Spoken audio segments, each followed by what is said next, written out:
en América Latina. Él es una persona que cree en América Latina, que no solamente le dedica tiempo y apoya mentoreando, dando consejos a startups y fundadores de Latinoamérica, pero también lo que él hace es que le mete dinero, que no cualquiera hace eso, no cualquiera le mete billete a una empresa latinoamericana.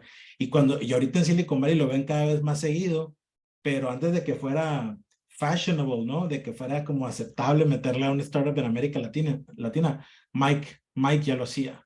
Entonces, él le invirtió si él no lo dice, lo voy a decir yo, no le metió a Corner Shop, ¿no? Fue de los primeros cheques de Corner Shop, fue de los primeros cheques de Corner Shop que se vendió a Uber, invirtió en Frete, ¿no? De Brasil, que ya está a punto de ser un unicornio, en Horchata, que es una empresa de delivery de Monterrey, y tiene varias ahí. Entonces, qué mejor que invitar a Mike y empezar estas sesiones que estamos haciendo con expertos con temas de emprendimiento, qué mejor que invitar a Mike y hablar acerca de inversión en etapas tempranas, ¿no? Entonces, Mike, thank you so much for your time. I really appreciate, and I think, this is going to be worth your while as well. Great, thank you, Fernando. I appreciate it. Bueno, hablo español, pero sería mucho mejor en inglés para que sepan mejor. But yeah, I wanted to add just one other thing. So prior to getting involved in Latin America, I worked for Oracle under Larry Ellison in the early 90s in that group. So I did enterprise sales. So I've also done partnership sales. And then I worked for a CRM company, which was at the initial stages, which was before Benioff started Salesforce. So I was involved in that sector. And then after that, I worked for Ink2Me, which was a search engine company, which Google ended up destroying us and everyone. But so the point I'm trying to make is I have an enterprise sales background in databases, applications, and then search and e-commerce as well. I sold e-commerce solutions. And then I spent obviously a lot of time in Latin America. I lived in Santiago in Chile, and I joke that I'm medio tapatio because I lived in Guadalajara for a little bit. And so I just wanted to give that context. So I've been in San Francisco for 30 years, all of it in technology. The first half of that was in enterprise software and sales and in the beginning of the internet. So I lived through the first dot-com crash. And then I shifted a little bit more to be on the investor side. So I've invested in about 9 different VC funds over the years, and I've done angel investing as well, not only in Latin America, but in the US and some in Europe as well. So I've done probably, 50 plus companies over the last 25 years, just my own capital. I'm not a VC, but I have been advising some venture capital firms as well over the last several years, some of them cross-border Brazil, some of them, like I'm on Chile Global Angels in Santiago, which is backed by the Soma Capital, which is the Walton family. And then also I've been looking a little bit more towards Europe and Southeast Asia. So I've had a lot of, the reason I'm bringing this up is when I do these talks, what I really want to do is make it interactive. And if the whole thing is questions and answers, that's a win for me. So I just want to set the stage. So if there are questions regarding raising seed capital as an entrepreneur and as a founder, we can talk about that. If there are questions about Latin America and the differences between Latin America and the United States, we can talk about that. If there are questions about, enterprise sales and in contracts and hiring salespeople in the US from Latin America, that's an area that we've addressed a lot. And then obviously the big one's always fundraising. So if you're raising an angel round or a seed round as an entrepreneur, or you're looking at becoming an angel investor, or perhaps you are, a VC, or you're raising capital to invest in other companies, we could talk about that. So I don't know. I think that's enough of a background. What I'd like to do is I'd like to get an understanding. I don't know if we have a way that you just raise your hand or if you vote or whatever, or do a poll, but I'd like to get an understanding of what people are interested in doing. Like, are you guys founders? Are you investors? Are you kind of in between? Or do you working for a large bank or a larger company? So I'm trying to get an understanding from, what it is you guys are interested in discussing. And then the last thing I'll say before we sort of make this more interactive is the world changed a week ago. And I think everybody here should be aware of that. I don't want to spend all the time talking about Silicon Valley Bank, but Silicon Valley Bank had $200 billion of assets. And most of it was invested in venture capital firms, was invested in startups, and was invested in the Silicon Valley ecosystem. So I think that not addressing that is will be to your detriment. So if you're raising capital, the world has changed from a week ago. So what I'm seeing broadly out there is venture capital firms are spending a lot of their time and their money, one, trying to just preserve it and get it out of the Silicon Valley bank accounts. But two, I think that their VCs are really going to be focusing a great deal of their time and energy and effort and money on existing portfolio companies that they've already invested in. And I think that's true at the seed stage. That's true at Series A, Series B, and beyond. So what that does is it does two things. It creates pressure on existing new companies that are looking to raise money that have not yet raised money. And it puts pressure on companies to cut their burn rate and survive. So this is a Lehman size event for Silicon Valley. This is a 2008 Lehman event, Lehman Brothers, which went bankrupt for the Valley. And we're already seeing a lot of changes in, First Republic Bank, which does mostly real estate, but has very wealthy owners. We're seeing an impact there as well. And we could talk about insured versus uninsured deposits, but I just wanted to set that as sort of the overall stage. So let's we've got a lot of people on the call. I'm sure there's lots of questions. Maybe we can moderate this and just make it a really interactive question answer and just have some questions. And they could be broad topics or specific questions. So what I would say is if you have a specific question pertaining to your startup or to your business, try and make it at least a little bit general so that everybody else can get some benefit from the answer. And don't be shy. I could stand up here and preach all day about I don't want to do that. But so let's try and have. It looks like Luis Gerardo, you have a question? Let's start there. That's a good way. Maybe doing a hand raise, we can do it that way. Maybe that'd be helpful. Hello. First of all, hello everybody. Nice to be here. And yes, I have a couple of questions. And one quick question: Am I speaking okay in English? Is this too fast? Is this all right? Is the cadence okay? It's okay. Okay. All right. So some of our questions is how involved do you typically like to be in the companies you invest in? And what do you consider are important qualities for a startup founder? And what challenges do you see in the blockchain industry? The biggest challenges you see facing startups in the blockchain industry. Thank you. Yeah, sure. So the first question: do I get involved with startups? Yes. I'm not Peter Thiel, so I don't have enough money to just write a check and then solve all your problems. So I tend to write smaller checks, and I only write checks in companies where I want to be involved. Because to be perfectly blunt, my value add is not really my checkbook. My value add is my knowledge and the skills and how I can help the companies. So yes, I absolutely want to be involved, but that also means that I generally invest in fewer companies. So it tends to be 2 or 3 at a time. I usually work with 2 or 3 companies at a time and 2 or 3 funds at a time. So yes is the answer to that first question. The second one, you asked about the qualities that I like in entrepreneurs. It's a little bit like going to a museum and looking at a piece of art. They're all different, right? So at the stage where I'm involved, it's usually pre-revenue, and it's usually a founder or founders trying to figure out market fit for their products. So the things that I look for are very different than what a Series A or B investor would look for. So the thing that I would, if I had to define it, I would say I look for entrepreneurs that have to solve the problem they're addressing. They would run through brick walls to get it done.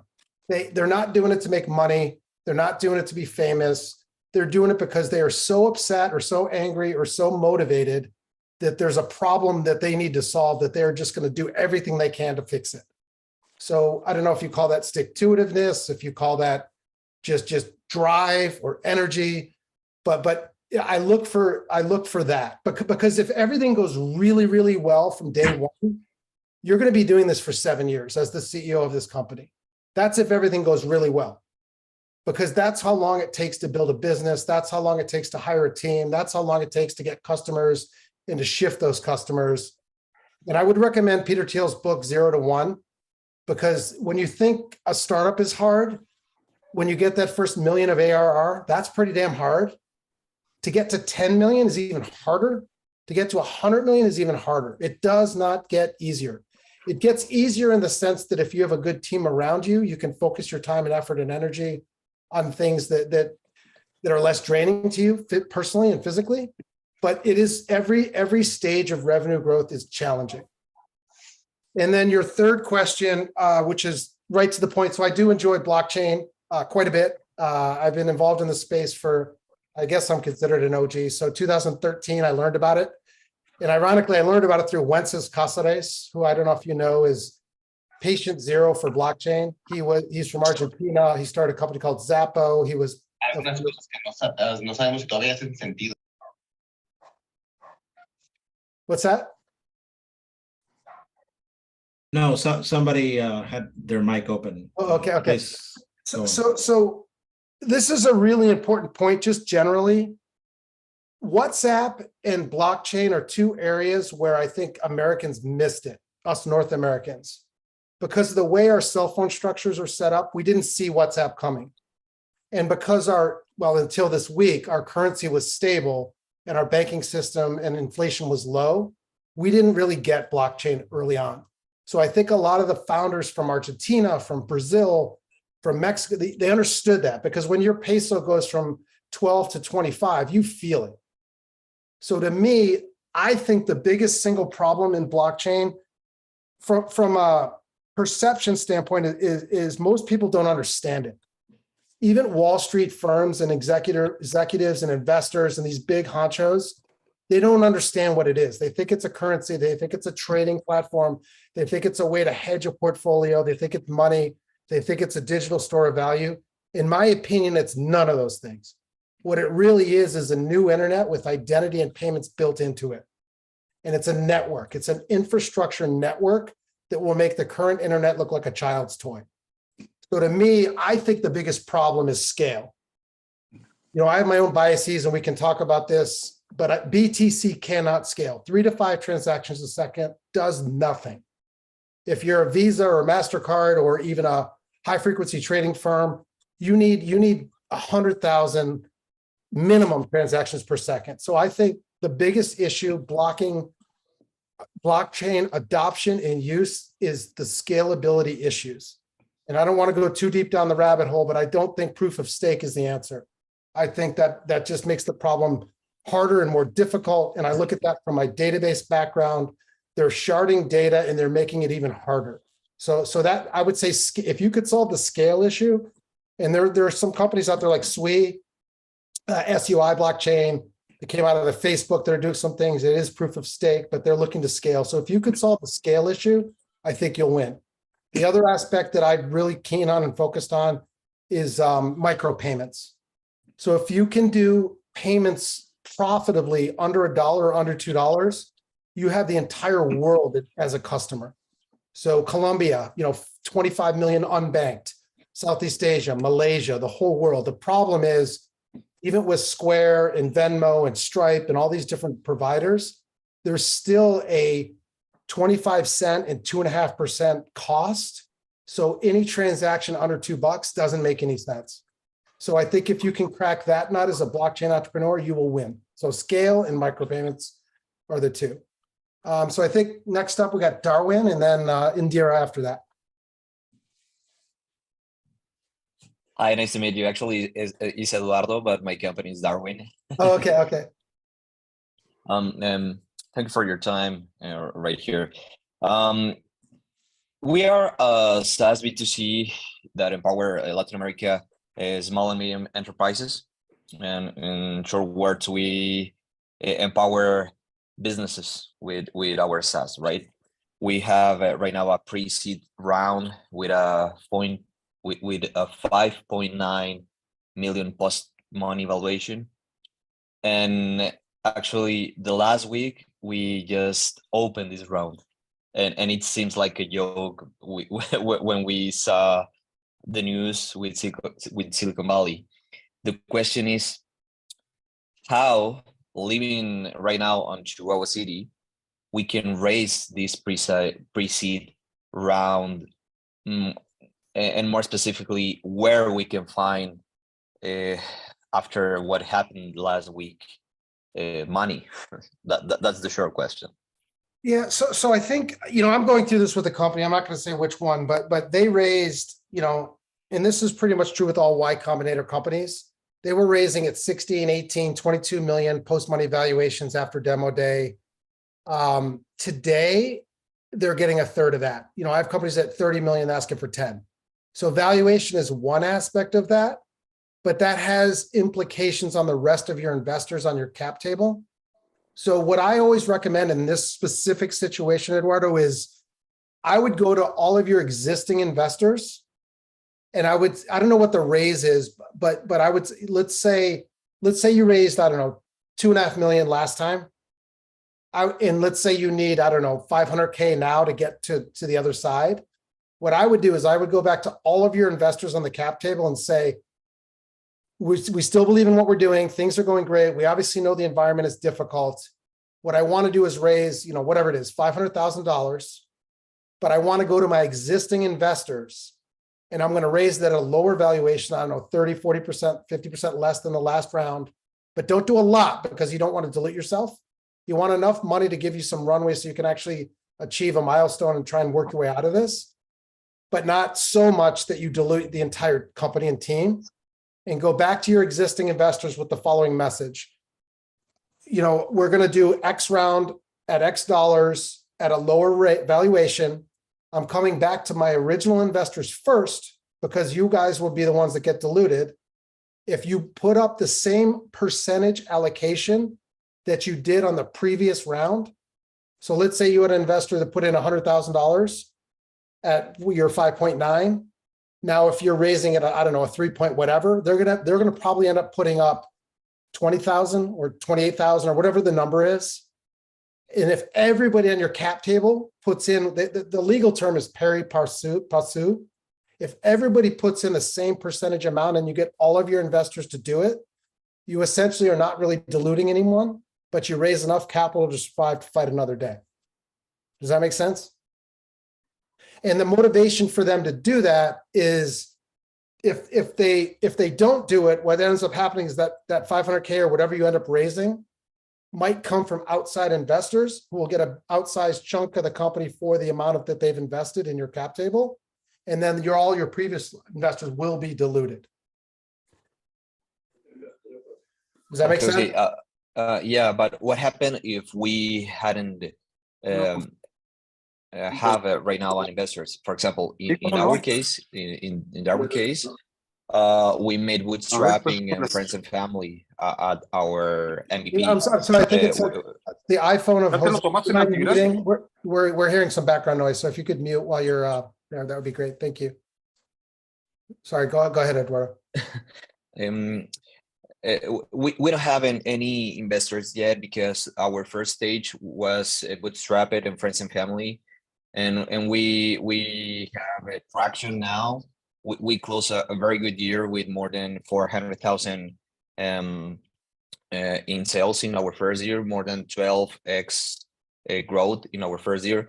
But now that we have these numbers and in the last stories, we were able right now to raise money, right? We saved that equity for this moment, but everything changed the last week. So what we can do if we don't have any prior investors? Yeah, so you raised a really good point. So that's a good thing. A lot of people don't understand this. When a company is successful, and congratulations on getting customers and getting them to pay you.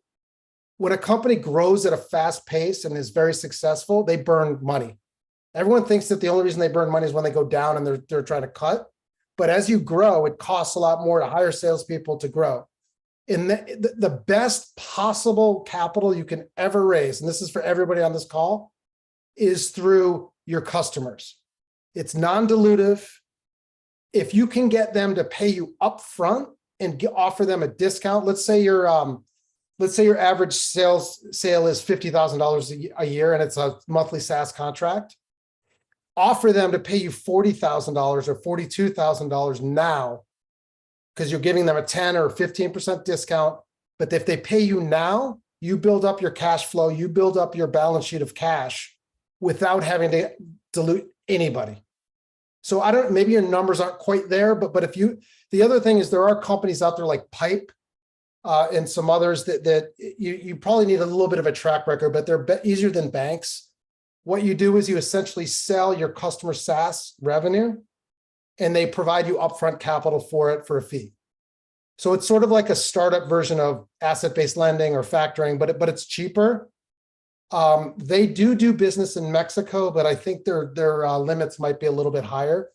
But I would say to you, try and go to your customers if you can. And even if it just buys you like 3 months of runway, it's worth doing, because what it does is nobody gets diluted. Your customers are showing an interest in you. However, I would caution, do not let them get on the cap table. They're customers, they're not investors. If they try to strategically get into your cap table by saying, yeah, I'll give you 500,000, but I want half of it to go to your cap table and be an owner, do not do that at this stage of a company. You're too vulnerable. Okay, thank you very much. Right now, actually, what we are doing is trying to open a new market at Ciudad Juárez, because Chihuahua City, it is a good market, but it's a real small for us. So because we are bootstrapping, we are trying to open a new area. And what do you recommend to bring angel investors instead of trying with VC? Well, you can do that, but as with angels, you don't want to have 1,000 people on your cap table. You don't want 20 even. You want if you could find 1 or 2, that would be great. Or what I've also seen, and this works well in Mexico specifically, is if your customer is, let's say it's a big bank or it's a well-known family that owns the company that's your customer, you could sometimes go to their venture arm or sometimes go to their family office and raise capital and say, look, we're already providing software services to your company. How about you invest in us, as a venture investor? Because then they'll be more familiar with you. They'll know the product. That sometimes can work pretty well, but you just don't give up any rights and control, rights of first refusal, any sort of terms that are particularly pernicious to founders. And let's, Indira, thank you. Appreciate your patience. Thank you very much. Yeah, no problem. Hello. Hi, Mike. And first of all, thank you for sharing your knowledge. My question is with regards to the VCs. How do you kind of answered this question at the beginning of the talk, but I don't know if you can go a little deeper on how you foresee VC funding for the next few months after the bank runouts. And also, maybe this is a little premature to know, but how long do you think it will take for the investors' confidence to be back where it was? Yeah, so really hard question to answer, but I'll start it backwards. The only way that a venture capital firm is really just 2 things. It's a general partnership and a limited partnership. The limited partners invest in the company, in the venture capital firm, and they typically do what's called a 220. So they take a 2% fee. Let's say it's a $100 million fund. It's typically a 10-year life cycle. So they'll charge $200,000 per year for 10 years, or sometimes they do 3%, 1%, but it's 2% as a fee to run the operation. Then when there's an exit, that's called the carry. That carry is split 80-20 typically. Sometimes it's 70-30, but it's typically 80-20. So all the limited partners that invested in the venture capital firm get 80% of the proceeds from the exits of the company. And the general partners get 20. And the reason I'm going through this is there's a couple things that are very important to know. What is the vintage year of the fund? when did they close their fund? Was it 6 years ago? Was it this year? Was it before the crash, after the crash? So just like you're analyzing a balance sheet of a company or a bank, what you want to understand is how much cash do they have? What are their commitments? Because sometimes LPs drop out. And what is the runway that you have for your investing period? Most traditional VCs invest capital the first 4 years of the fund, and then they reserve some percentage for follow-on investing in their existing companies. So you want a vintage year of this year or last year before this crash, because it gives the startup 3, 4, 5 years to grow, as opposed to year 4, where they might try and do some things to try and rush that along. I think so let's talk about the IPO. The only way that venture capital firms make money, there's only 3 ways that a venture capital firm makes money. Number 1 is if a company that they invest in goes public. They have an IPO on the NASDAQ or the New York Stock Exchange.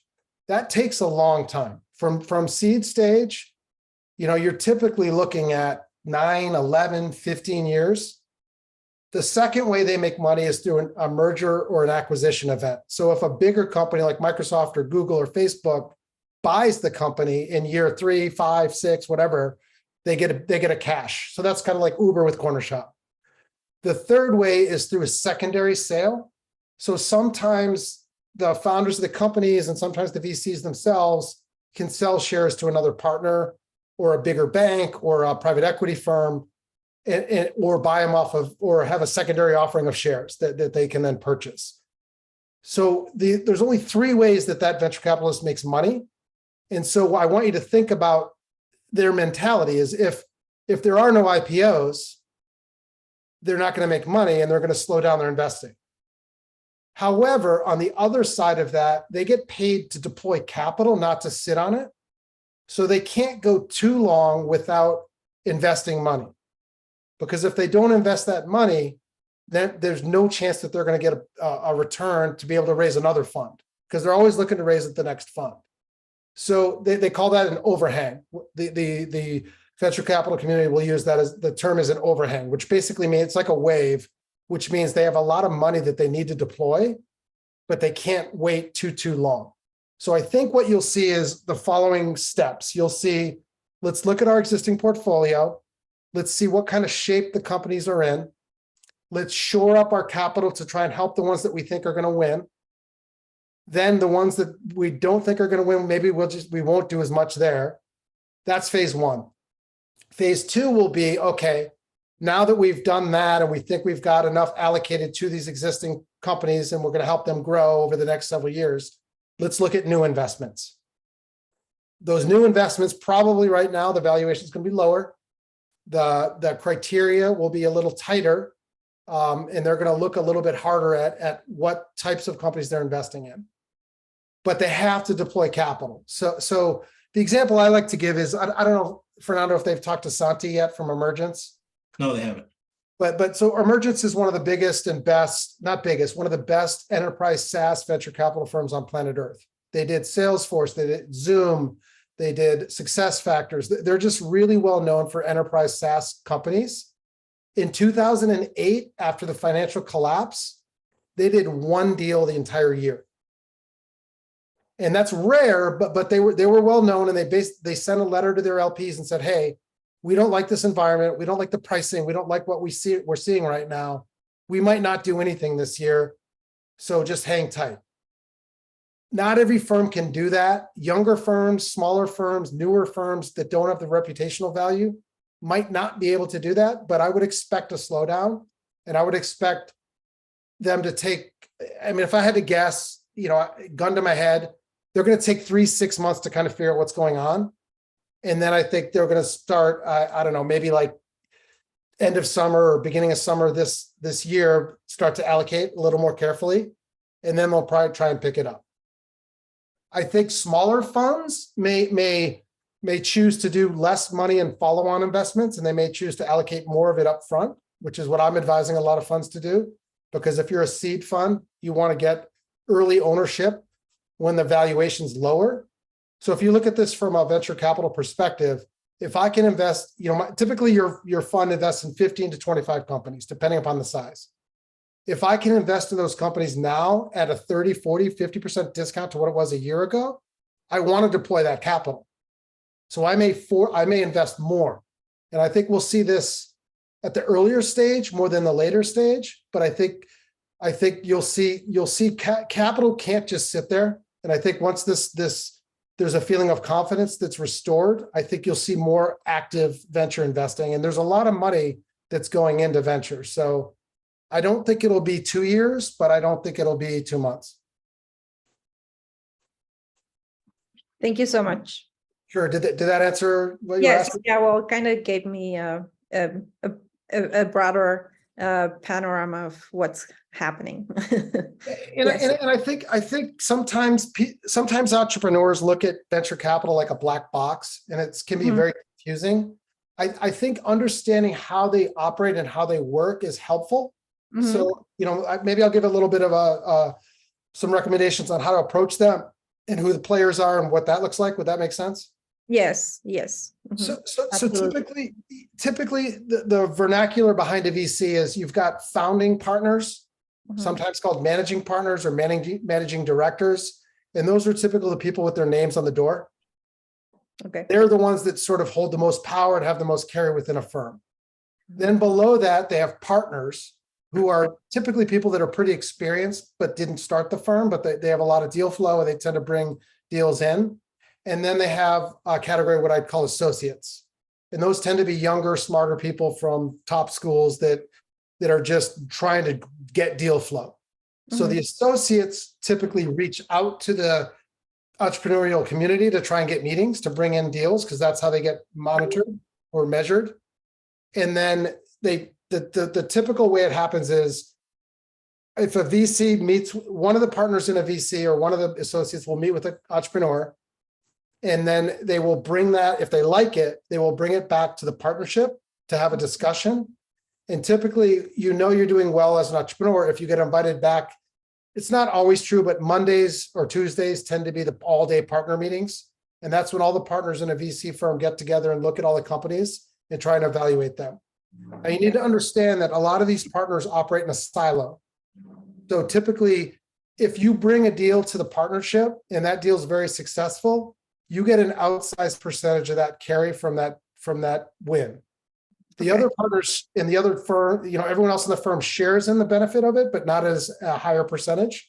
So you have to understand that these partners are competing with each other, even though they work for the same venture firm.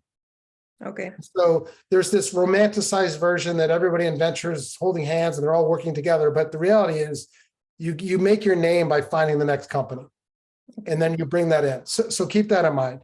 So then you typically, as an entrepreneur, well, let me back up. The best way to get introduced to a venture capital firm is through an existing portfolio founder, one that's successful. So if a founder of, say, Zoom, Eric, says, I really like Indira, you guys should talk to her, then you're getting the meeting and you're going to have a good reception. Okay. The second best way, obviously, is if you know them or you can meet them and directly and try and have a conversation. The next best is if you get referred, loosely by someone they trust, whether it's an EIR, which is basically an entrepreneur in residence, someone who works at the fund sort of, but they're looking at scouts, or a scout some sort of person that's directly related to the company, to the venture capital firm that's helping to bring you in. The next way, sometimes we don't have that, is sometimes you just need to look on LinkedIn and send a direct message to somebody that that's connected to them, but a very specific message, not like, hey, I want to have a meeting and have coffee or pick your brain. I delete those emails immediately. Okay. What you want to say is something very specific, like if someone was trying to meet me and they would send an email to Fernando, and it should look something like this. Hey, Fernando, I see that you're connected to Mike. I really want to talk to him because I have a blockchain company that's doing the following, and I see that he's invested or involved with company X or fund Y, and he understands the Mexico marketplace really, really well. Do you think you could make an introduction to me? Then Fernando will email me that email and say, hey, Mike, do you want to meet Indira? And I'll read the email and I'll either say yes or no. And if I say yes, then what Fernando will do will send an email to me and you copied together and say that you guys understand the context of the meeting. I hope you guys can have a good meeting. That's called a double opt-in introduction. That you should do. Don't ever send a blind one to 1,000 different things. The other thing is don't get super excited if an associate reaches out to you from a big name firm. They get paid to do introductions. Okay. And then I think the other aspect of this that's really important is I don't think it's as big of an issue now as it has been in the past to be a foreign founder. I think VCs are comfortable with it. I think Zoom has changed the game a little bit. So don't feel if you have an accent or if you're not, you didn't go to Harvard, don't worry about all that. I don't think that matters. I think the way that you present your company and the opportunity will triumph in the end. So I think you should be able to get the meetings. And then you just want to be very clear. The other thing too is what I always recommend is, I'm a list guy. So I always say make 3 lists. List 1 is these should all be about 30 to 50 long. List 1 is mentors or advisors or angels that we really want involved in your company, and stack rank them. 1 might be Richard Branson all the way down to, I might be 52, whatever, put your list together. Okay. VC firms, same thing. But with the VC firms, it's not just the firm name. The partner that's in the VC firm is more important than the actual VC firm. So I think I would rather have a partner that understands my business at a lesser known VC than a junior associate from Sequoia who's not going to give me the time of day. So most VCs blog, they write, they do podcasts. The All-In podcast is a good podcast if you can get through the chummy beginning, the yuck, but they talk about good stuff and they're very smart people. David Sachs, Jason Calacanis, who else isn't Chamath. So you can get a lot of good information through podcasts, through blogs, through writing about what the VCs think and what those individual members of the venture capital firm are like. That's really important. So your list should not just be the VCs, but it should be who you want to be your lead investor within those VC firms. Okay. And then what I recommend is if you're going to go raise, start at the bottom, because let's face it, when you do something for the first time, you're going to stink at it. You just do. So practice with the 50 to 40 to 30 ones, and then flip it when you're confident in your pitch to 1 through 20, because timing is important. These term sheets typically last 48 hours, 72 hours. So what you don't want to have is, the worst is no term sheets, but the second worst is term sheets from your number 43 and 48, and you haven't even talked to 1 through 10. So I think the timing of that fundraise. The other thing is if you have co-founders, it's really important for them to understand how laborious this practice is of raising capital. It's not easy. And they think, oh, you're going to Silicon Valley, you're drinking wine, you're hanging out in Napa. But the reality is it's a full-time job. It's like a product launch and you should treat it like one. So for you technical founders out there, you wouldn't release a product without development resources, without UI, UX design. You wouldn't release it without QA. Fundraising is the same thing. And if it's done properly, it should wrap up in 90 days. Okay. It might be a little longer if you're a foreign founder and you don't have a network and those things, but typically if it takes longer than 90 days, you need to reevaluate because something's wrong. Okay, thank you. Yeah, Perfect. Fernando, Thank you. Yeah, there's some written questions, Mike. Oh, sure. And I think this one's very tied to what you were just talking about, fundraising. And it's, and I'm hearing this very often, that investors are, when you're fundraising and some investors want to lower your valuation 50, 75%, what are you supposed to do? I mean, of course you need the money. So what should you do? Should you accept or stand your ground? That's where I find Italian gestures are helpful. Look, I think as this pertains to foreign founders and foreign investors versus US Silicon Valley investors, there's a little bit of a different mindset there. So, and I've seen this with billionaires in Latin America. I've seen this with big name companies and business people that just grind entrepreneurs because they know they can own them. And this is a particular problem in Mexico because you guys have a bit of an oligopoly going on. You've got 20, 30 families that own everything. And they look at you, the entrepreneur, as basically an employee. How do I get what they're doing and get the means of their production and not, it's bad. Silicon Valley has a little bit of a different mindset, which is more individualistic. And it's more, let's see how successful they can be, give you enough rope so that you can either fail or not fail, but it's on you. So what I would say is what I've seen in the past is in these situations, let's say you've got 2 or 3 of those types of investors in Mexico, and then you find somebody like me or some other investor who's in the Valley. If I invest under certain terms, it's a little easier for you to blame me and say, well, you know, Mike said these are standard Silicon Valley terms. He won't invest unless we do it this way. You can go back to these investors and say, hey, I've got a US investor, and this works at the angel level and at the fund level. I've got a US investor and these are the terms that they're doing. So, you know, if you want to invest in these terms, I'd love to have you on board, but if not, I can't do it. And sometimes I think that's helpful because it's not about you versus the billionaire, and it's not an ego thing. It's about, this is the way it's done in the Valley. And I'll give you an example. I've been negotiating on behalf of an entrepreneur for a long time now. And the main investor that caused the problem is a multi-billionaire. And so I've convinced this multi-billionaire that his outsized ownership of this company is not good for anybody. Because at the end of the day, your ultimate trump card, your ultimate weapon is you can quit. Like, it's not worth it for me. I'm not going to build $100 million run rate business and get paid $2 million. It's just not worth it for me. I could just go get a job elsewhere. So don't underestimate that power. And I think that when I invest in a company, I'm really investing in 2 things. I'm investing in the team first and foremost, and I'm investing in the IP of the software that they're building. That software is useless without the team.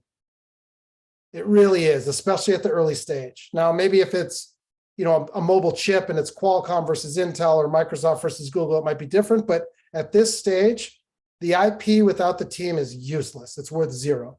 So I would say, if any of you are married, that seems like a fairly permanent decision, but half of all marriages end in divorce in my country. You can divorce your wife or your husband. You cannot divorce your investor. Once they are on your cap table, they are there forever. So if you have any hesitancy about the value add or about them being an investor in your company, do not take their money. Okay, Jose Luis.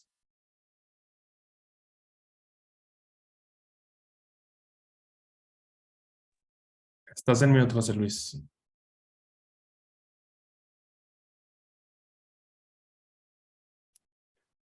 Should we give him a clock? 6, 5. I think I scared him. He's off camera now. We can go with Ivan. Oh, Go ahead, Jose Luis, if you got it, go ahead. You're still muted. Yeah, do you There you okay. If I invest $3,000, I grow my money. The question is, what do you recommend me to have high growth? Wait, I'm sorry. I'm not sure I understand. You're saying $2,000? Yeah, I grow my money. You know what I mean? Yeah. So look, not every business is a venture capital business. As a general rule, venture capital firms, remember how I talked about they invest in 15 to 25 companies? Half of those companies are going to go to 0. So what they're looking for are companies that can return 100x, 1000x. They're looking for the next Facebook. If you're not the next Facebook or don't have $1 billion market aspiration, then grow your own company and don't take money from venture capital firms. You're better off getting an uncle or somebody or a friend or somebody who invests and maybe understands that distributions can happen. So I also am involved in some non-tech businesses, and those businesses pay dividends, and that's great. That's just a different segment, and it's fine to have. There are all kinds of investors out there that like that. So if you could put 2,000, make it 4, make it 20, make it 50, make it 100, make it 300, and you pay off your investor who gave you $2,400, $800, $2,000, et cetera, that's great. There's nothing wrong with that. And I think just understand that if you raise venture capital, you're getting a new boss, and that boss is expecting a very large return on a very large amount of effort. And then if you do well, you get rich and they get rich. So it's just understand what you're getting into at the beginning, and it's, raise the capital that's appropriate for the business. If a business is growing 100% a year or higher, then maybe venture capital makes sense. If it's growing 30% or 12%, maybe not. Okay, that's fine. And what do you think about the company Tesla? Longer conversation, but I think Elon Musk, I'm a big fan of his, and the people that throw shade on him really don't understand his genius. Tesla valuation, I don't know. But I think the combination of things that he's doing with Starlink and Tesla and SpaceX and Boring Company and Neuralink is just amazing to me. I mean, it's incredible. So I don't know. On valuation of Tesla, I'm not your guy. It seems like everyone asks, right? It's inevitable that everybody asks about Tesla and Elon Musk anywhere you go. Well, and it's kind of a shame in my country. It's become a polarizing thing, but anybody who stands for truth and anybody who bets as big as he does and achieves what he has, I mean, you have to take your hat off to the guy. He's the Rockefeller of this generation, and maybe even more so. So we're the, whatever you want to call it, Tesla, maybe even of this. Well, maybe not Tesla. He died broke, but He died broke. Edison, perhaps. Well, Ivan. I feel like Jim Cramer up here, Fernando. Right. Do I need a sound effect? No. Hi, Ivan. hi, Hey, Mike. Ivan. How you doing? How are you? Good. Fine. Okay, Mike. My first question is, how much are you interested in on invest or do some kind of investment in a new technology? For example, with a new product.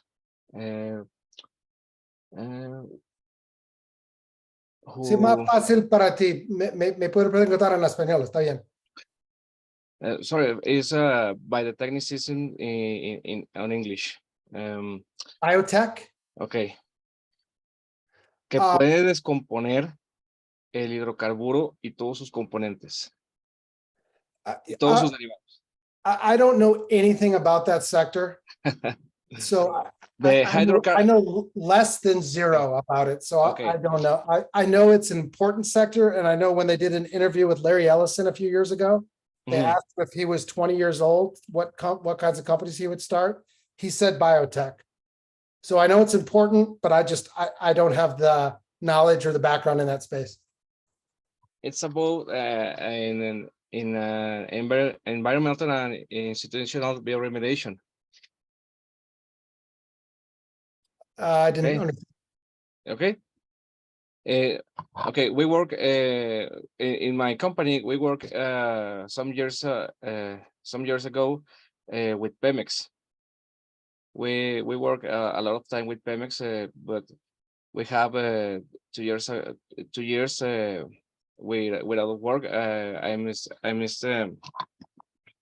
still working with some kind of other products I developed. But this product is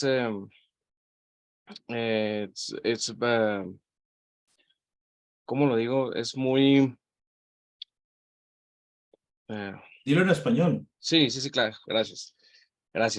Este producto es muy impresionante con lo que hace, porque tenemos hasta una patente que fue desarrollada en Estados Unidos, de hecho. Y duramos bastante tiempo trabajando con estas instituciones, con este producto, remediando lo que son zonas contaminadas. Y mi pregunta es a ti, ¿qué tan interesado estarías tú en conocer este producto? ya que tenemos tanto estudios y ha viajado por todo el mundo. Claro que hemos tenido problemas que todas las empresas pueden tener, y el producto ahorita está en un modo stand-by, claro, en modo espera. Bueno, ¿tus patentes están en México o en los Estados Unidos? La patente estuvo en Estados Unidos. Okay. So you know, I think, again, I'm not an expert in this space, but I'll just give some general tips. When you're dealing with patents and specifically with biotech, it's a long runway. It requires a lot of capital. Ujú. And I think that to defend a patent in the United States, minimum cost for legal fees is $5 million. So the last thing a startup wants to do is spend $5 million on lawyers defending a patent.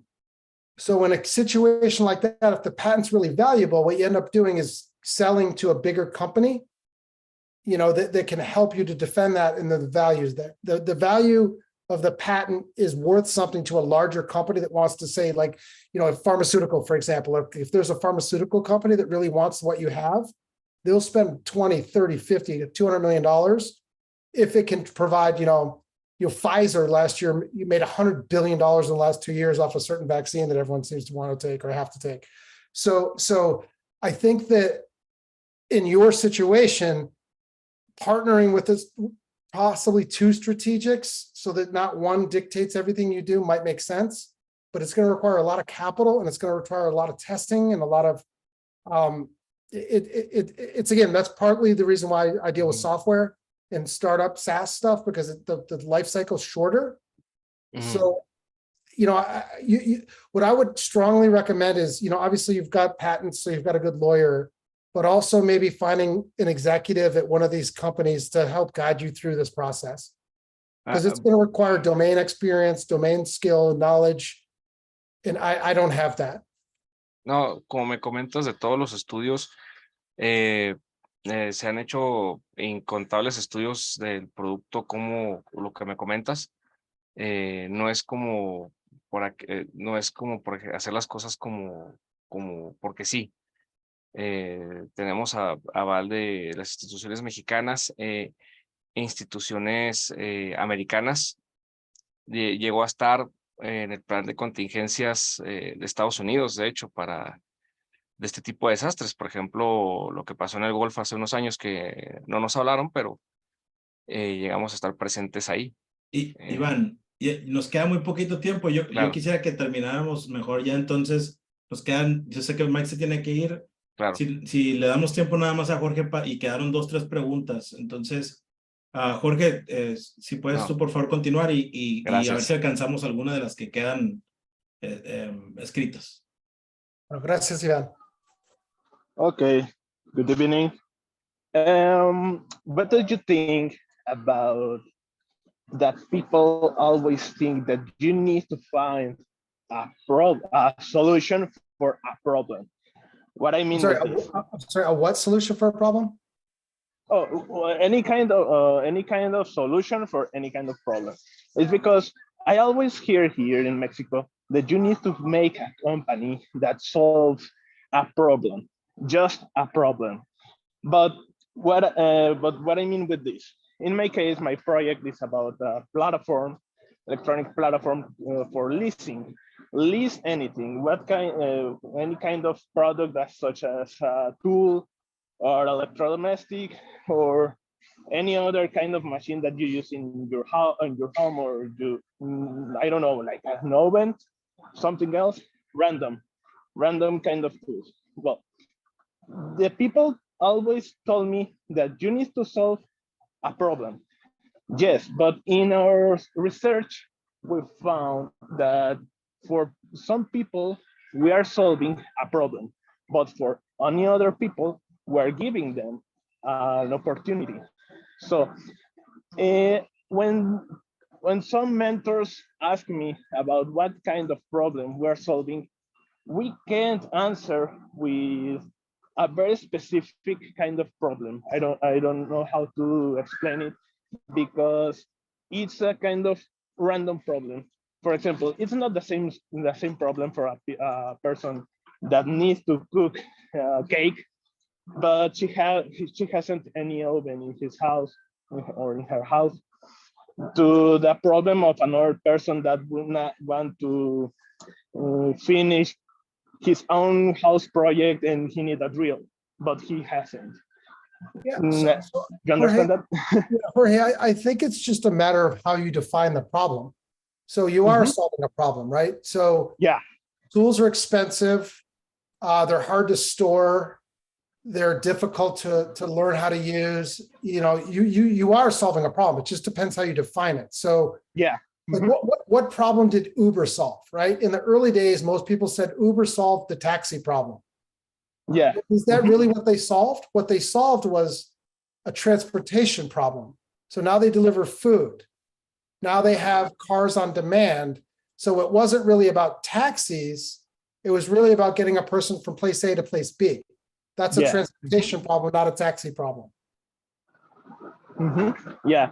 And I think for you, it's very similar, right? I mean, you're not, the problem maybe you're solving is, you know, home improvement, or maybe the problem you're solving is a lack of customer service for Lowe's or Home Depot or, you know, a big box retailer. I like that.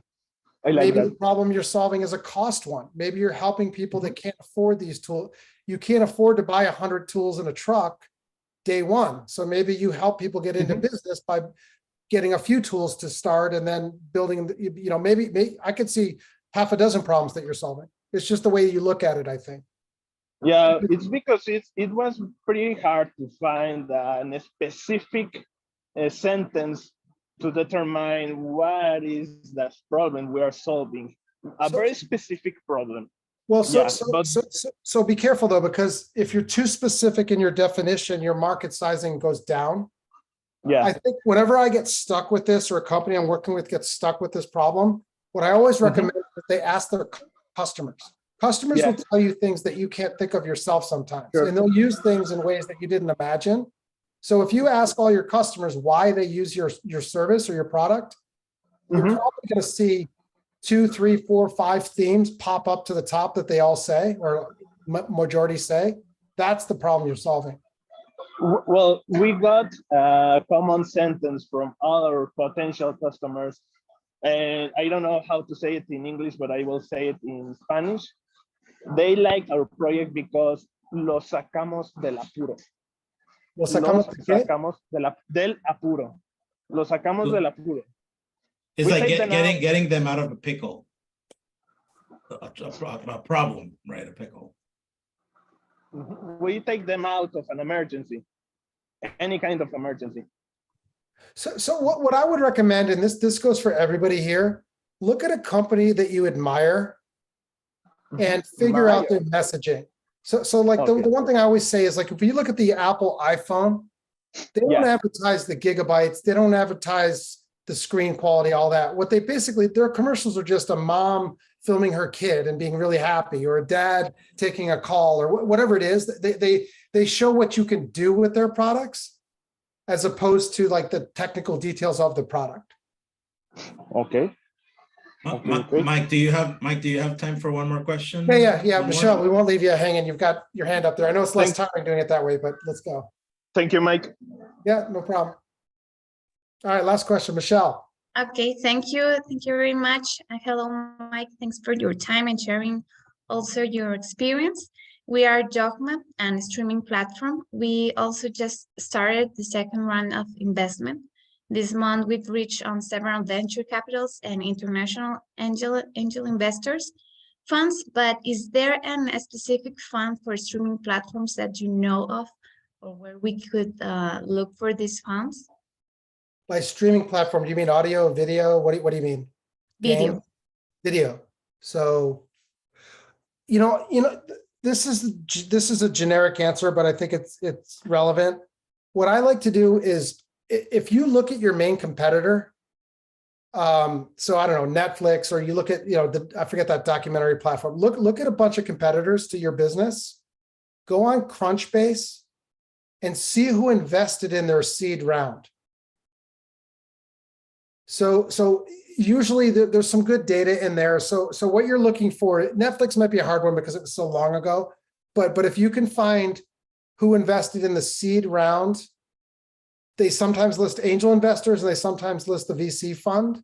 If they invested in a company that's very similar to yours, they're good people to talk to because you won't have to explain what it is you're doing. But you also want to be careful that they're not directly competitive because you may tip them off to what you're doing earlier than you want to. So what I would do is just look at Crunchbase, or there's a couple other sources out there where you can see who the investors were at the stage of the company where you are, for people that understand your space. Okay, thank you. I mean, Thank you very obviously, much for your answers. easy answers like Reid Hoffman and all the guys that were, but you know, obviously you want to be a little more granular than that. Thank you, that's really helpful. All right. Perfecto, pues ya cerramos con esta sesión de charla. Muchas gracias, Mike, por compartirnos toda tu experiencia y conocimiento. Y a ustedes por sumarse a esta charla. Pues los invitamos, ahí les dejé por chat la siguiente Italk, que va a estar a cargo justo de Fer, que también nos estuvo acompañando. Y pues nada, agradecerles, Mike, Fer, a todos los que participaron y pues nos vemos en la próxima. Bueno, muchas gracias a todos. Gracias, Mike. Chao. Muchas gracias, Mike. Pues, bye. Muchas gracias. See you later. Hasta luego. Mike. Thank you, Mike. Thank you, un gusto, Mike.